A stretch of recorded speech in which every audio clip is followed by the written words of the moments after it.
Welcome to Free Thoughts. I'm Aaron Powell. And I'm Trevor Burrus. And our guests today are Chris Surprenant, he's professor of philosophy at the University of New Orleans, and Jason Brennan, the Robert J. and Elizabeth Flanagan Family Professor of Strategy, Economics, Ethics, and Public Policy at the McDonough School of Business at Georgetown University. Their new book is Injustice for All: How Financial Incentives Corrupted and Can Fix the U.S. Criminal Justice System. Welcome to Free Thoughts, gentlemen. Thanks for having us. Yeah, thank you. Are we seeing a turning point in terms of our relationship to cops and the criminal justice system right now? Look, I think we're constantly seeing various turning points over the last, however many years it's been since we saw the Rodney King video. One of the most interesting things, I think, of the last couple of days is the willingness of police officers to fire on and otherwise assault citizens and members of the media when they know they're being recorded. So up until now, you would think that a lot of the things that we've seen, a lot of the bad behavior, they've been caught, right? That no one thought that they were being recorded and they did this bad behavior, and now all of a sudden it's coming out. And now we see a lot of videos coming out where the police officers they know they're being recorded, and yet they're willingly attacking citizens and members of the media. And this is, I think, going to become a problem. And so there seems to be something going on right now. I'm not sure if it's a turning point or something different, but it seems to be something significant. The problem that we have here, too, is on one hand, it's clear because people are running around the nation smashing and burning stuff and also marching peacefully and protesting in light of police behavior, that everyone is aware of this, everyone's concerned about it. And so you might think that this will lead to changes in the future. But there are a couple empirical papers that have been written there's a political scientist at Princeton, there's a couple experimental papers and so on that say that people react to the perception of lawlessness by demanding more law and order. So as we're giving this broadcast, we don't know. It could be it goes the other way, and that if anything, cops are going to be empowered by this in the long run because the reaction has been not the right kind of reaction to create social change. But we don't really know. Now, we've seen that we're recording this in the midst of the riots and unrest after the George Floyd video, and of course, all this taking place during a pandemic. In general, though, do we know about numbers in terms of police behavior? I mean, for a long time, especially African Americans, have complained that police have been violent toward them, but we didn't all have cameras in our pockets at that time for most of that time. And I've quipped before that one thing that we know by everyone having a camera in their pocket is that Bigfoot doesn't exist, UFOs don't exist, and cops are pretty mean to Black people, or often can be. Is that only what we're seeing, do you think, that we're just seeing a different kind of sampling, or is this a sort of long-run problem? I think we don't have really good data about things like police killings and so on, and many of the kinds of issues about violence are very difficult to measure. But what Chris and I do early on in the book, at least, is try to sample those papers as best as possible and also look at longitudinal studies where they talk about the past versus current times. I think to sort of summarize those papers, it's pretty clear that the U.S. is an outlier among kind of OECD-type nations about how violent its police are. They're unusually violent compared to others. And one hypothesis that might pop into someone's head immediately is, oh, well, that's because our citizens are better armed. Your police officers are dealing with armed citizens, but that doesn't really explain it, in part because if you try to solve for the amount of police violence according to gun prevalence in different areas, you don't get much of a correlation there. So that doesn't seem to be it. You see unusually high levels of police violence, even with, say, subdued citizens, sitting on their necks and choking them to death, that kind of thing. And it's, insofar as there is data, it looks like it has gotten worse, and it got worse starting in the 70s, but got much worse in the 90s and afterward.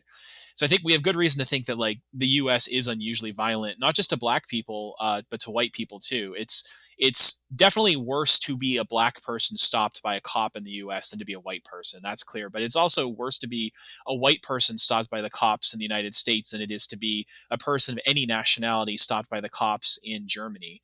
So we had some examples, in Germany, the number of bullets fired in 1 year by the police outside of shooting ranges is lower than the number of people that were killed by Californian cops in that same year. And those are the kinds of differences we're seeing. I think you also need to put the data in some sort of context when it comes to crime rates in the United States as well. And so there is some data showing that, say, between 2013 and 2018, Black Americans are 2.5 times more likely to be killed by police officers than white Americans. But when you look at crime rates, the crime rates are high as well. And so, one of the things that Jason and I do in the book is I don't think we necessarily come across as anti-police or anti-judges or anti-law enforcement, but rather to understand, why people are making the decisions they're making, how we're responding to crime, why crime's occurring, thinking about things along those lines, because it's not as easy to just say, well, look, there are a lot of Black Americans that are being abused by the police. I mean, that is true, right? But the other side of that story is that there's more crime in Black communities than white communities, or at least certain kinds of crime, the type of crime that police generally respond to. And we go through all sorts of reasons as how you try to de-escalate that. But it's more complicated than just looking at some of those numbers, although quite frankly, the numbers themselves are quite bad and quite disturbing. How much of this, you mentioned a bit of culture, but I'm curious about how much is driven by culture in America, both in terms of police violence, in terms of the police themselves being more violent, and in terms of the people that they're trying to interact with potentially being more violent. Because it does seem like America is, as you said, a uniquely violent place in the Western world, and also that we tend to be fairly vindictive in our culture as well. That Americans like to just punish. We love the carceral state. We like to punish. We like to just strike back. We're seeing this right now with the rhetoric, especially from Republicans and the president, over the riots of we just need overwhelming force. That kind of approach to, I guess, call them interpersonal relationships and problems seems to be something that is very American. Is that maybe some of what's driving this? Is that we just kind of culturally, the police are more likely to beat you up, and if you're caught by the police, you're more likely to resist in ways that are different from, say, the way that people would resist in Europe? Yeah, I think it's a good question, but I think it's partly that the phenomenon you're talking about is the thing that needs to be explained, not completely it's the explanation. And the reason for that is that when you look at, say, the United States in, say, the 1960s, we had a higher crime rate than other OECD type countries, but we weren't an outlier. It was kind of if the typical country's 100 on a scale, we're 150, but we're still grouped in with them. And then crime, for reasons that no one quite understands, we've read all the books and there's not a consensus view. For a variety of reasons, no one understands, crime started to go up dramatically. And that led to a stronger support for having a powerful police state, having powerful police officers and militarizing the police and so on. And this kind of support for incarceration and these other things appeared there. But then the odd thing was then, starting around the 1990s, crime went down, violent crime went down, victimization rates went down dramatically. And so the U.S. when it comes to murder, it's still an outlier, but in many measures of crime, it's actually better than many European countries. And it's gotten better. But nevertheless, even as things got better and better and better in the US, the culture of ever being harsher on crime got to be worse and worse.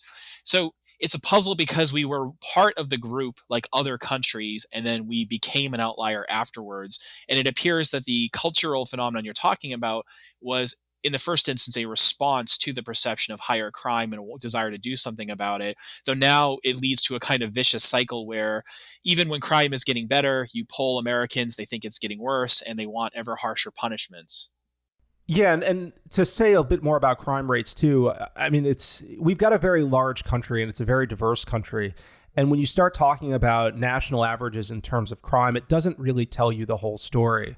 Right. So the national average may be something, but when you start looking at individual cities like Detroit or St. Louis or New Orleans or Washington, D.C., or some of our more violent cities in the country, you're looking at crime rates that exceed the national average by 5, 6, 7, 8 times. And then when you live in one of those cities, right? So Jason lives or at least works in Washington, D.C. I live in New Orleans. I have not, at least up until this point in my life, been the victim of a violent crime.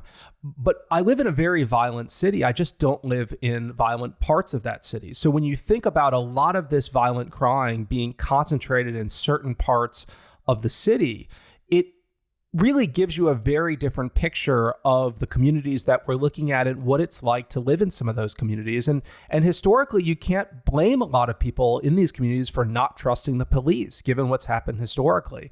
So it's a complicated situation when you look at the relationship between citizens and police in this country, certain groups of citizens and police, and understanding that picture is going to be important in addressing the current situation and addressing things going forward. So in your book, you discuss sort of how you guys, think this happened in one version, because there's a lot of people, sociologists or other social scientists, who will say, racism bubbled over due to centuries of grievances or things like this. But you guys say it doesn't explain everything, but you have to look at the incentive structure of the criminal justice system to get some idea what is going on here. Yeah, so early in the book we say there's like three basic hypotheses that correspond to three basic ideologies, and they're all partially correct but not quite right. So if you're a progressive / left liberal / left wing person, you might think it has to do with racism and poverty. That explains why the U.S. system is so weird. But the problem is, look, obviously racism hasn't gone away and neither has poverty, but racism is definitely better today than it was in 1960 or 1950. And racism has generally waned rather than increased. But if you were to kind of graph it out, like the crappiness of the harshness and violence of the U.S. criminal justice system has been going up fairly dramatically, and racism is going down. So you're going in different directions. Similarly, like you can say, what about conservatives? They're like, it's just because there was crime and the breakdown of family. But the problem is those trends don't go that way either. Crime got worse, then better. The breakdown of family got worse and then got better. But the system becomes ever more punitive and harsh. And libertarians say, it's all the drug war, and if the drug war had never happened, this U.S. system wouldn't be so bad. But there's reasons to doubt that too, including things like a lot of drug arrests are actually proxies for violent crime. They're just arresting them on something, and they're arresting people and trying them and convicting them on things that are easier to prove than certain kinds of violent crime.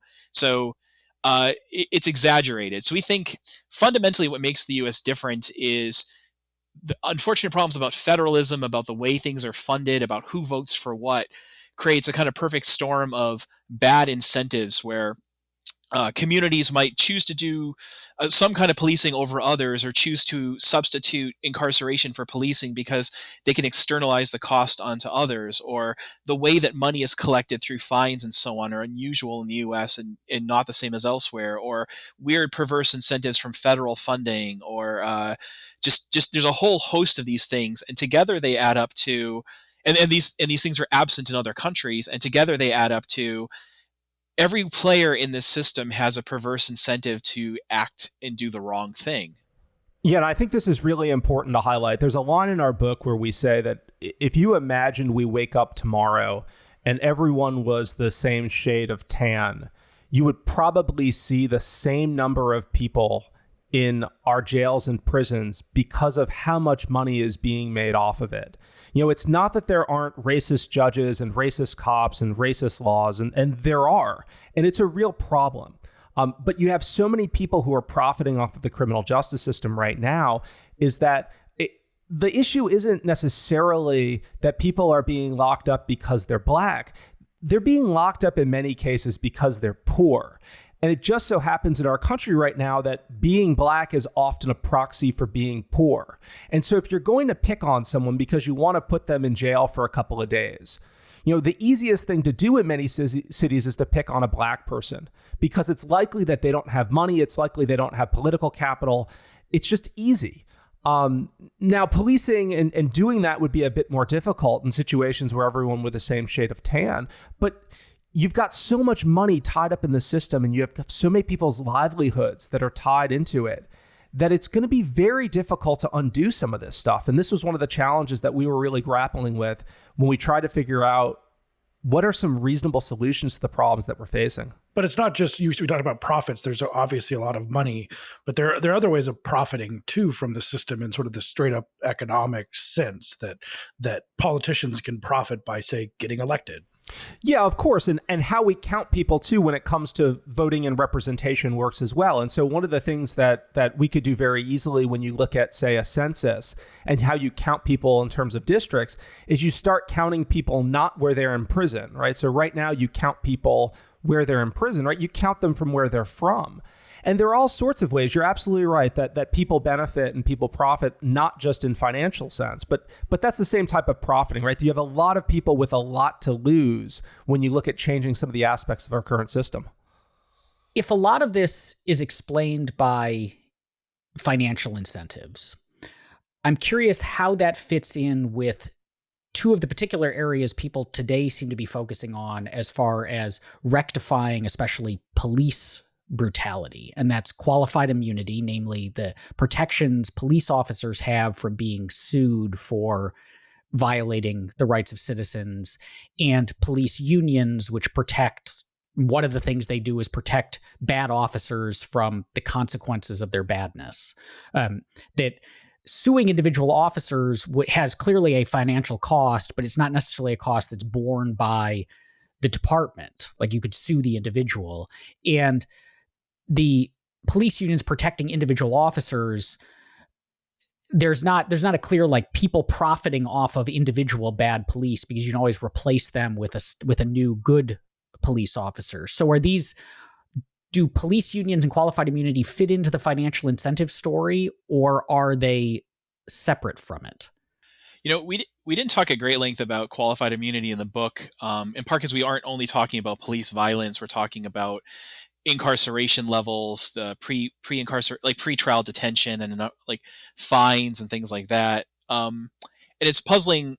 There's a whole legal history here about why that arose and so on. And I don't know if I would try to say that the doctrine of qualified immunity arose because of financial incentives. On the other hand, when you think about police unions, a good analogy here would be, that'll be probably familiar to your listeners, is how teachers unions work in the United States. Right. So teachers have a financial incentive. As a teacher, you might think, well, the teachers unions aren't particularly good for me. I'm putting money into the system. What do they do? But they create a lack of competition. They immunize you from certain kinds of harms. You get to keep your job, even if you do a bad job, and so on. And you have an interest in having a system like that protects you from the downsides of your own behavior. So then it starts to turn into a concentrated benefits, diffuse cost kind of problem. Individual police members might have a strong incentive to pay into a police union, which in turn lobbies very vigorously in a variety of mechanisms. When I say lobbying, I don't just mean lobbying for policy changes, but the way that they might shame politicians publicly and do other kinds of things. They lobby hard to protect their members, and because they have such a strong interest in protecting their members, they put tremendous amounts of efforts here. The benefits are concentrated. The rest of us, it would be kind of like a public good, if a diffused public good, for us to kind of lobby against them. And since the benefits are really low and the costs are diffused, we don't. So I think you have a concentrated benefits diffuse cost here. If you just think of it, story here, if you just think of the police union as being like any other special interest group. And as you said, the book is about, even though right now we're having a conversation about police violence in particular, the book is about more than that, because although we have a problem with police in this country, it's fair to say that the criminal justice system is quite broken from kind of top to bottom. One of those aspects of that is broken that you guys write about in the book is what has been termed overcriminalization. But you guys have sort of a specific way that you think about, how did we get to overcriminalization? Because, there's only 10 commandments, right? Like I guess there's a lot of Jewish laws. There's a lot more of things that Jews must do, but in terms of criminal law, there's only 10 commandments, and you can sort of name the crimes that exist. They seem to be fairly simple, but we have way more than that that's punished criminally. Yeah, and it's a puzzling issue, like what should be criminalized and what should not be. So we have a whole chapter on what should be a crime? And so one of the reasons we talk about that is that part of the problem is if you want to think about what should be criminalized, you have to think about the competence and character of the people that will be in charge of enforcing that. Right. So this is something that libertarian minded people say all the time. Many people who are libertarian minded might not be very libertarian minded if governments were invariably competent and moral and always did the right thing the right way for the right reason. That might be like, oh yeah, I'd want a more expansive government.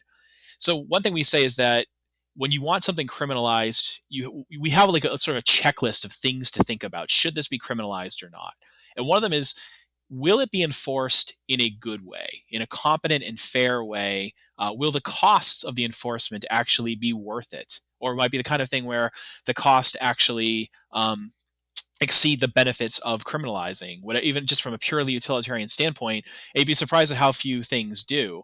We ask people to think about the question of how will does criminalization actually work? Because many times when you criminalize something, you just make that problem worse rather than better. So a good example would be the drug war. It's pretty clear that the drug war makes the drug problem worse rather than better. I think that's familiar to most people here. We don't have to get into the argument. You have to ask, is it worth the price that you pay? And you also have to just recognize that not everything that's part of morality should be part of law.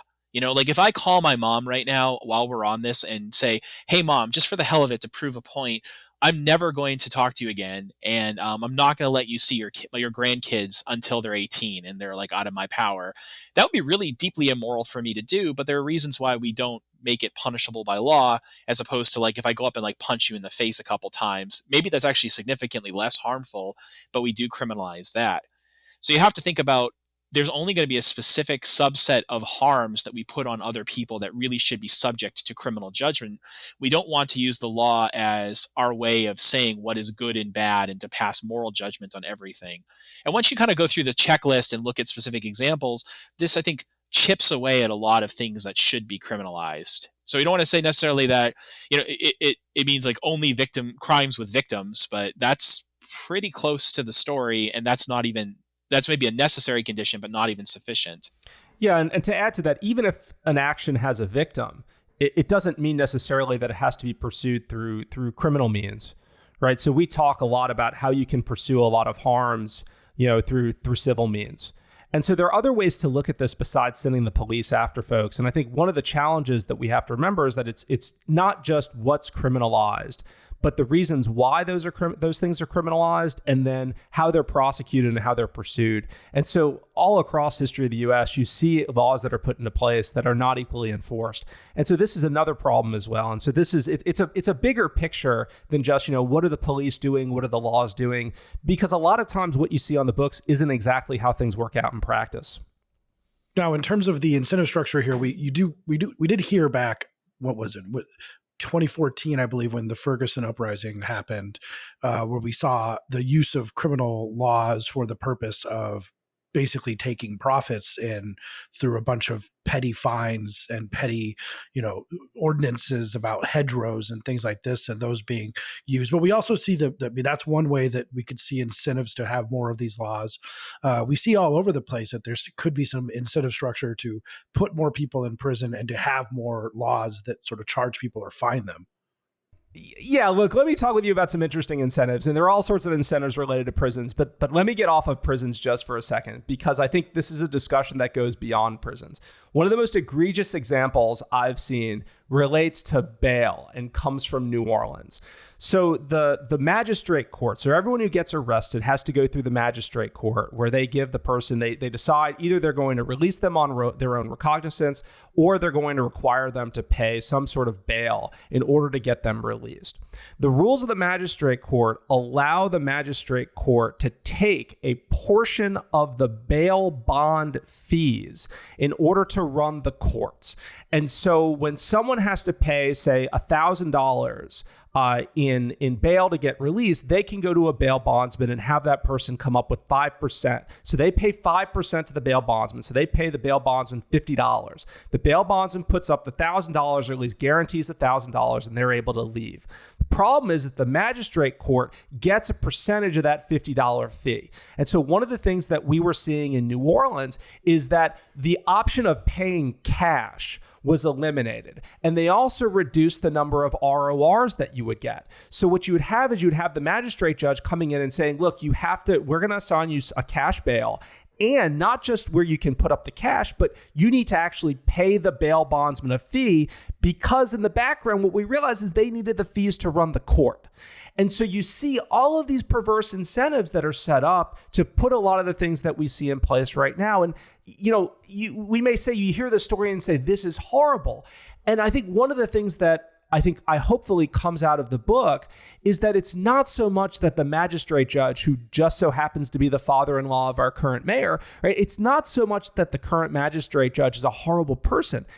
He needs money to run his court. And if you've been down to the magistrate court, you know the thing's falling apart. You know they're understaffed. And he's got to generate the money from somewhere. So it's not that he's a bad person, but rather that we've created an incentive structure that when you look at how it gets followed, you see a disproportionate impact on people who are poor, on people who are already marginalized. And those are the types of stories to me that are really more troubling than just say, well, look, let's put a lot of people in prison because, we need to keep the beds full. I mean, those are bad too, but it's all across the system and it's in places that you wouldn't normally expect. This raises something I've wondered about as far as criminal justice reform goes. And it's maybe something, fingers crossed, that's changing a bit. But it seems like a lot of you say there's these horrible stories of people being abused in the system, taken advantage of in the system, that the system is milking them for cash in ways that ought to horrify us. But getting traction with that, it feels like, is often really hard, because so many Americans are like, well, if you hadn't done anything wrong, you wouldn't be in this system in the first place. If you had just lived a good life, you wouldn't be tangled up with the courts. And so I don't really care. These are people who live a distance away from me, live in neighborhoods I don't go into, in the cities that I find to be, a lot of the right thinks of the cities as kind of these centers of nothing but Marxism and carnage. And so what do I care about what happens there? And so they can listen to the stories you're telling.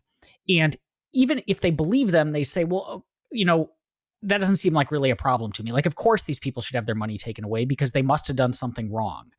So is there a way to move in a direction of reform in a society that seems to have that view of the only people who end up in the criminal justice system are bad people anyway?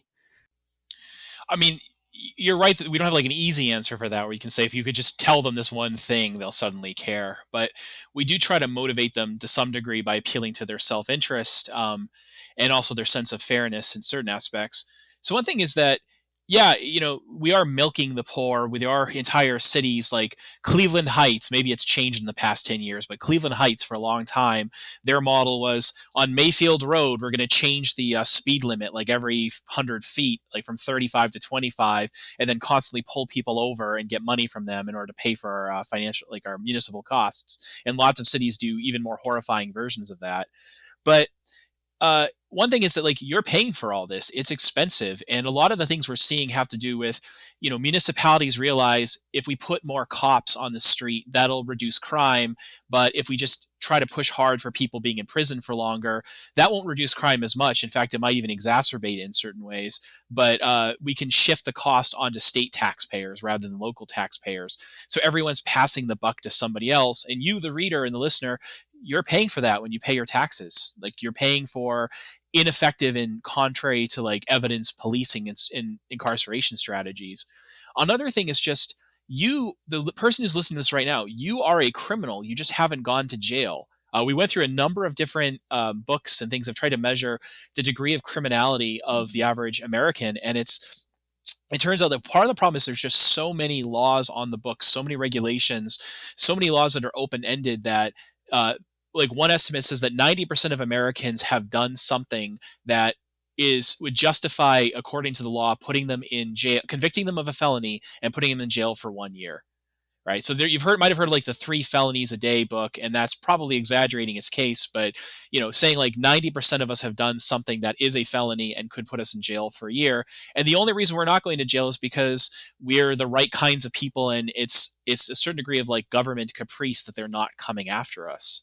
And my colleague at Georgetown, John Hassness, who writes on corporate law, he says that when it comes to corporate criminal law, this is done on purpose. The government actually wants it to be the case that any corporation at any time can be prosecuted and milked for various financial fines. That's done on purpose. But there's something like that that's happening to all of us. We're all a bunch of criminals. And finally, like if you just care about crime, it's like, look, giving you have a person who does something that they shouldn't have done, and then you give them a massive financial fee, and or you stick them in jail for a short amount of time while they await trial. At that point, you've probably made that person lose their job. Their kids like can't get fed anymore. They're now going to go on some sort of like, the kids are going to go on like a government welfare program that you're going to pay for. The guy's going to lose his job, and he's going to like lose his family. He'll get divorced. You've ruined his life. And now you're going to put him in a summer camp. I mean, it's a bad way to put it, but you're going to put him in camp with a bunch of other criminals who will teach him how to be a harder criminal. You'll like mess up his psychology and make it really difficult for him to reintegrate into society. You've just created a massive problem, and you get to pay for part of that. So I think even from a selfish standpoint, you should care a lot about this. Yeah, and there are also some other issues here too. When you start talking with public defenders and when you start talking with attorneys and judges, you realize very quickly that there are two sets of laws in this country. You have one set of laws generally for people who don't have a lot of political capital or who don't have financial resources. And then you have another set of laws for the people who do, right? And so I think when you look at a lot of the milking, what Jason said is right, that it's who's being milked and when, right? So you look at a lot of speed traps. So we tell the story of a number of cities. My favorite's down in Waldo, Florida, who 95% of their municipal budget came from a speed trap, right? It was always people outside of Waldo that were getting caught. And it's the same thing, too, when you look at, say, who's getting picked up for drug possession or who's getting picked up for certain crimes in New Orleans, is that it's not necessarily people from outside of the city, but it's people in the city who have no political capital, who have no money, right? Who's those are the people being targeted. You come down and you smoke pot in New Orleans. Well, fortunately, it doesn't matter who you are. Smoking pot in New Orleans, you're not going to get picked up. But 5 years ago, right, you come down and you smoke pot in New Orleans on the street. None of us are going to get picked up. We're all a bunch of white guys, but that's not the case for everyone. So part of it, that's the issue too, is who's getting harassed, who's getting picked up, who's getting prosecuted, when and how. Do we even need police? I mean, in the radical libertarian sense, but people like Bruce Benson have written about this, and I ask people to think about what police are actually giving them, at least as they currently are, because if you want to get something, if you have your car stolen or your bike stolen or something, most people would probably maybe not even report that to the police because they know that the police would not take any time solving such a sort of silly problem, that they're going to be doing something else. So you protect your own self. You put locks on your bike, and you put a security system on your car, and you put bars on your window, an alarm system. So you've actually just basically taken the protect part out of the police there for most of the things, and they're off raiding people's homes and not actually protecting you in any meaningful way.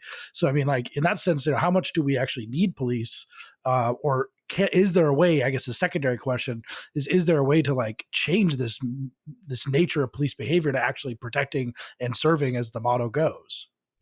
Yeah, I mean, look, I think one of the things that's clear is that police presence and having police reduces crime. That is clear. Now, how the police could function and how it could be different from, say, they're functioning now. One of the ideas that Jason and I were kicking around for a while is imagine if the police in the city were kind of operated like the fire department, right? You don't see the fire trucks driving around the city, making sure there's just nothing on fire, right? They wait until they're called.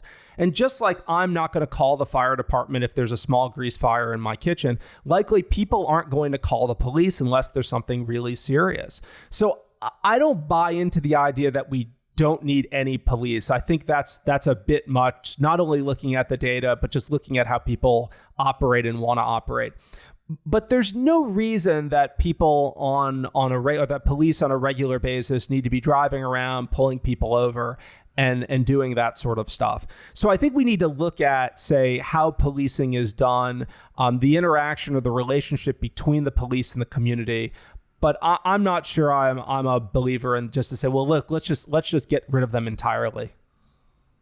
One of the really striking things in the horrific George Floyd video is it's not just that you have a cop kneeling on a man's neck for 9 minutes until he's dead, but that you have 3 other police standing around doing nothing about it. That at any moment, any one of them could have pulled the guy off of Floyd's neck.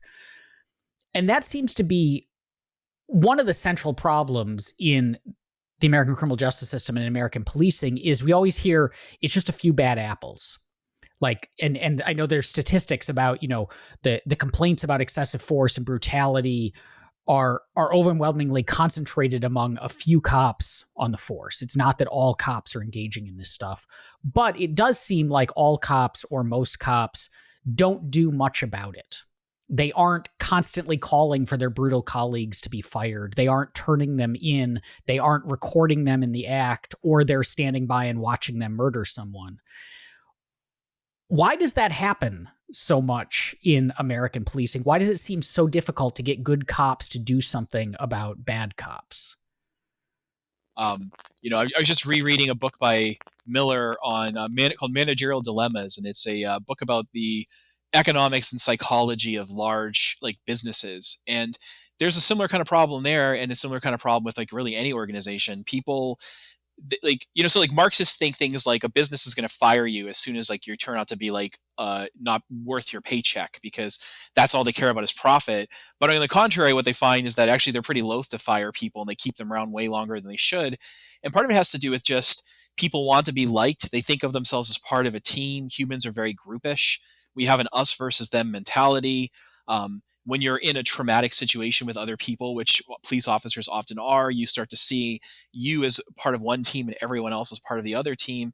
And so people naturally support each other in pretty horrific things. And this is an almost universal phenomenon. The problem is that the kind of horrific things that happen with police officers are going to be much more dramatic on average than what happens with college professors. I mean, college professors also support each other doing garbage and awful stuff, but it just is usually much more light beer. So that's part of it.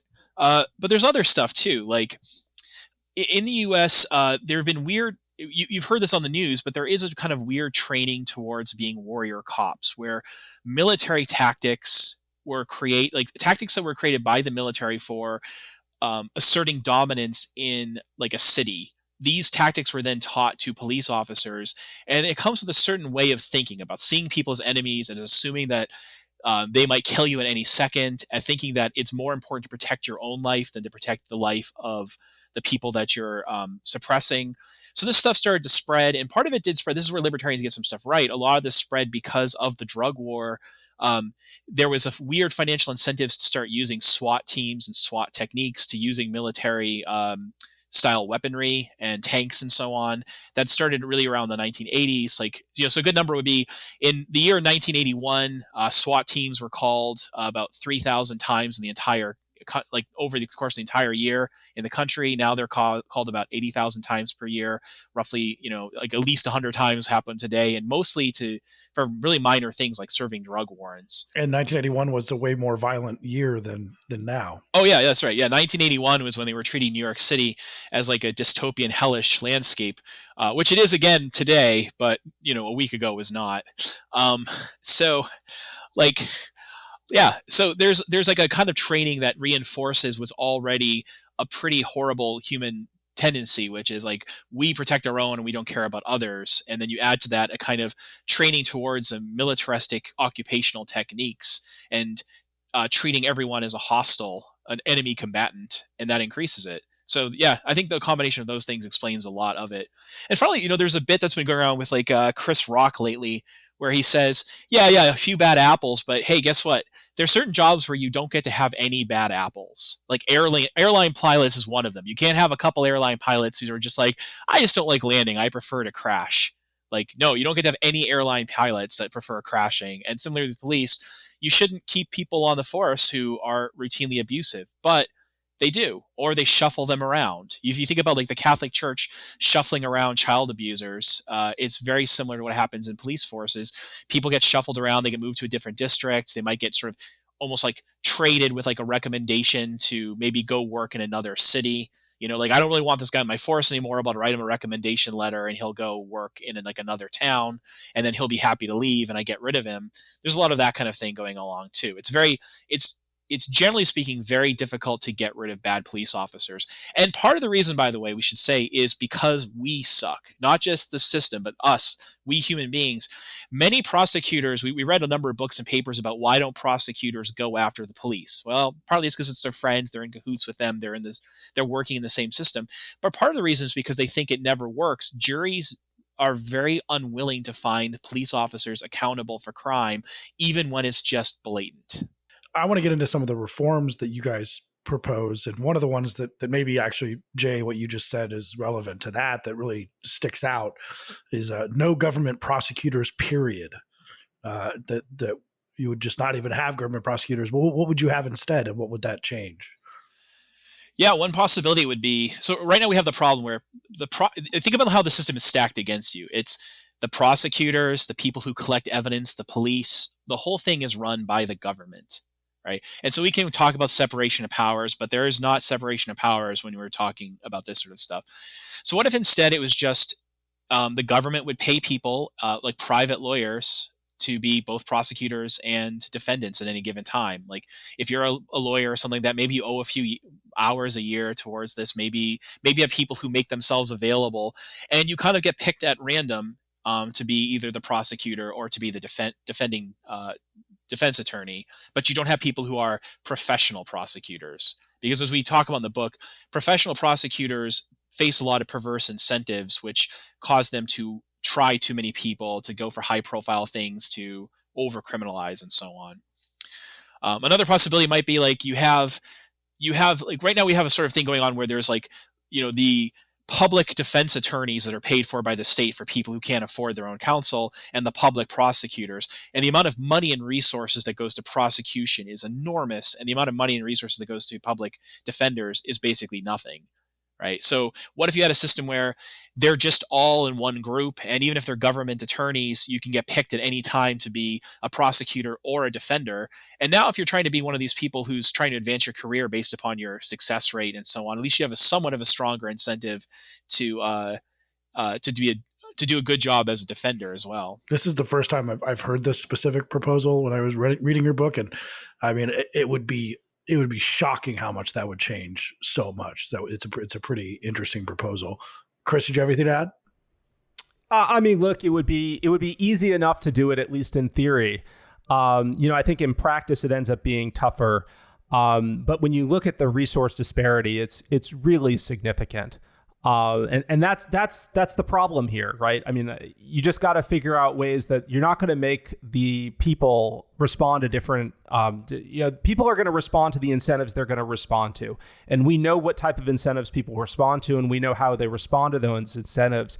And so we think the best way to move forward is to say, look, we're not going to change human nature. We're not going to change how people respond to the incentive. So why don't we use those incentives in our favor? How do we create a system that allows people to respond to the things that we know they're going to respond to and the way they're going to respond to them, and sort of use that to serve the interests of justice instead of what's going on right now? The NYPD has 55,000 employees, according to Wikipedia just now. And a lot of these big cities have thousands of police officers operating out of a single department with a single chief. Is that part of the problem? Would we be better off if we broke up police departments more, made them smaller, so there was, fewer, I guess, Hayekian knowledge problems, but also it might lead to more local policing, that people, get to know their district more? I mean, is it just, have we run into a problem where a lot of police departments are so big that it's hard to make any meaningful change, or they're so big that bad actors and bad actions can kind of disappear into the cracks? I'm not sure the problem is that they're necessarily too big, but I do think there's a problem when you look at who's doing the policing. If you can get people from the community to police their own community, you're going to be in a much better position than if you're getting people from the outside coming in and seeing this as a job. And so the challenge is going to be how do you do that, right? How do you create a system such that the people are from the community want to be the police in their community? And I think that's going to require a very different approach to policing. And you're right. I mean, look, maybe in a large city, it gets to be quite big, but look at it from the standpoint of universities, right? So Jason and I are at a university. You have all sorts of colleges and universities of all different sizes. And there's no one right now who's saying that, look, Arizona State can't function because it's just simply too big. In fact, Arizona State is functioning much better than a lot of small colleges right now. And so I don't think the problem is necessarily, that some of the police departments are too big, but I think the bigger problem is how they're being run and who's doing the policing in some of these communities. So if we're looking at this sort of problem, it's interesting. You address it on multiple levels in the book. And as we said, the police right now are the big story, but they're not the only story. So we start with too many criminal laws, and then enforced by police with bad incentives, and then put into prisons and cages that also have bad incentives. And that's another thing where you have some interesting proposals. One of them is competitive prisons. What would they be competing on?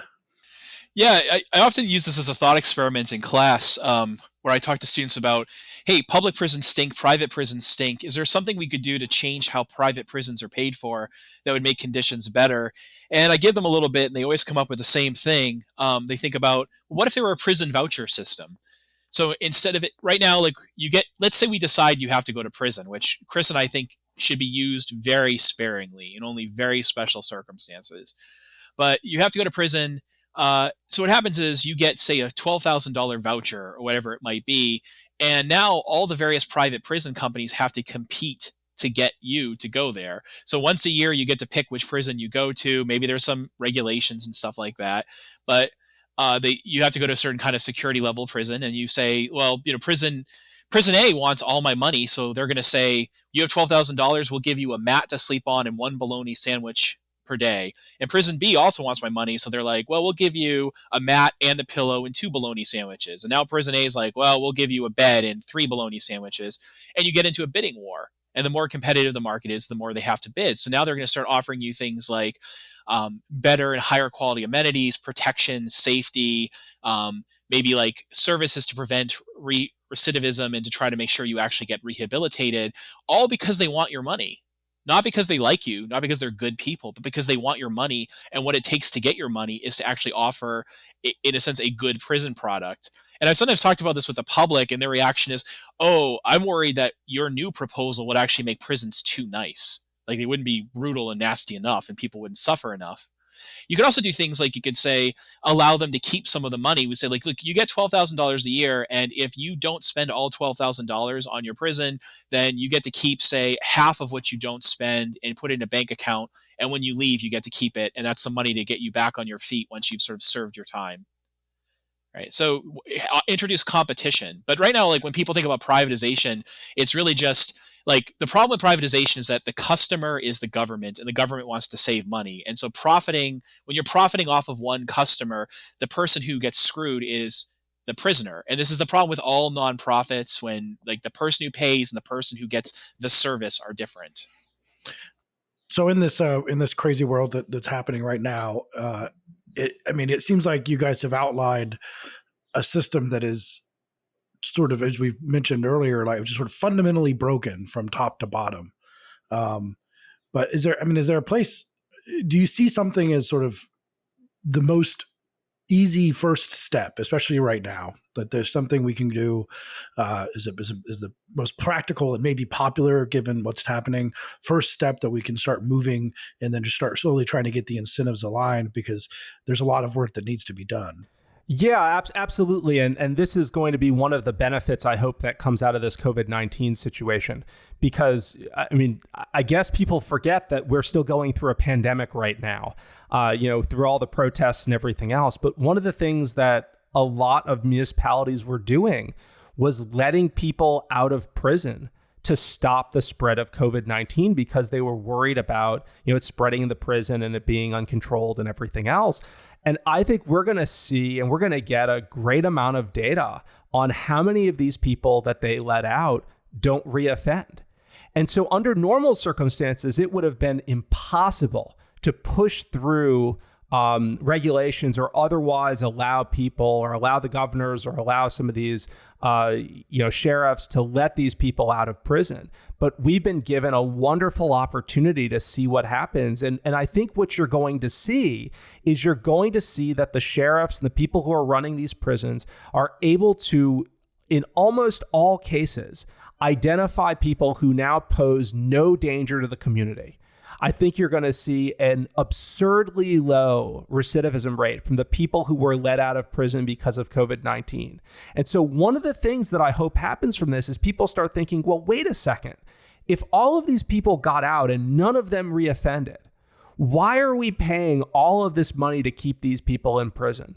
Aren't there alternatives, right? Even if we think someone's done something wrong and should be punished, and that punishment should extend over a significant period of time, is it really appropriate for us to be spending tax dollars to keep this person in a cage when they pose no physical danger to other people in the community?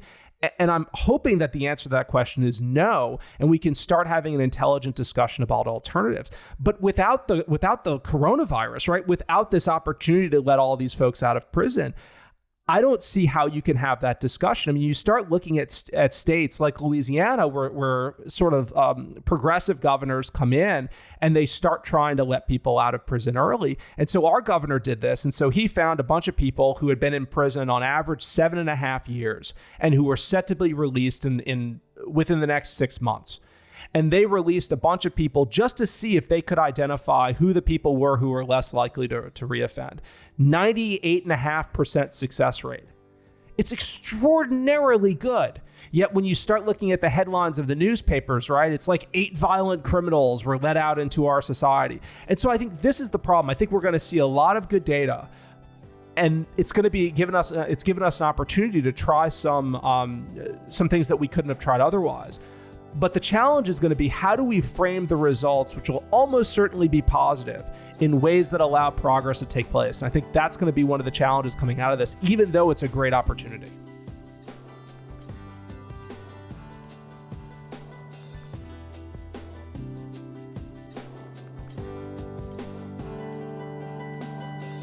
Thank you for listening. If you enjoy Free Thoughts, make sure to rate and review us in Apple Podcasts or in your favorite podcast app.